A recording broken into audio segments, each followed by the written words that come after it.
I remember the parable of the frog that Master talked about, and it's telling in this instance when we start thinking about how come these masters don't do a little more.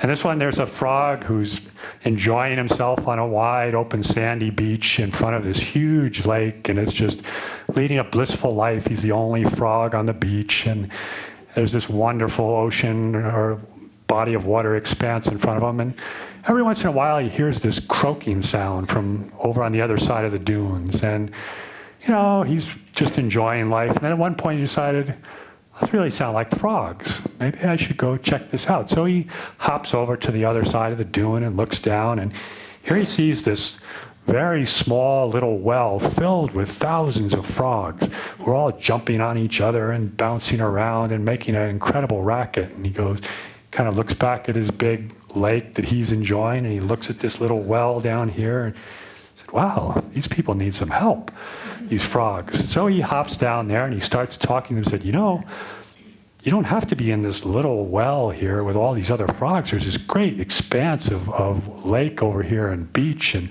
it's wonderful. And I said, what are you talking about? What do you mean? This is the only water there is. You better go talk to our king.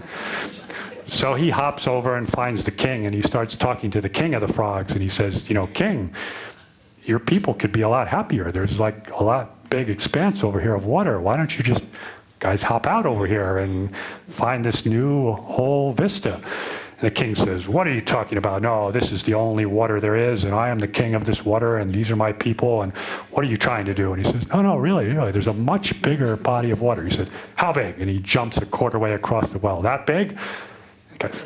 It's a lot bigger than that. That was just a little jump. I mean, you couldn't even jump across this.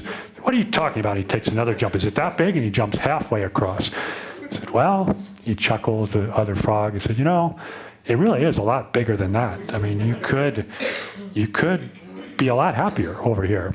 I said, what are you talking about? It can't possibly be, and you're just trying to lead these people astray. And I think you're just telling lies and trying to stir things up here and usurp my power. And I think this is terrible. And he starts getting all these other frogs all riled up, and everybody starts getting angry, and they all jump on the poor little frog and they kill him.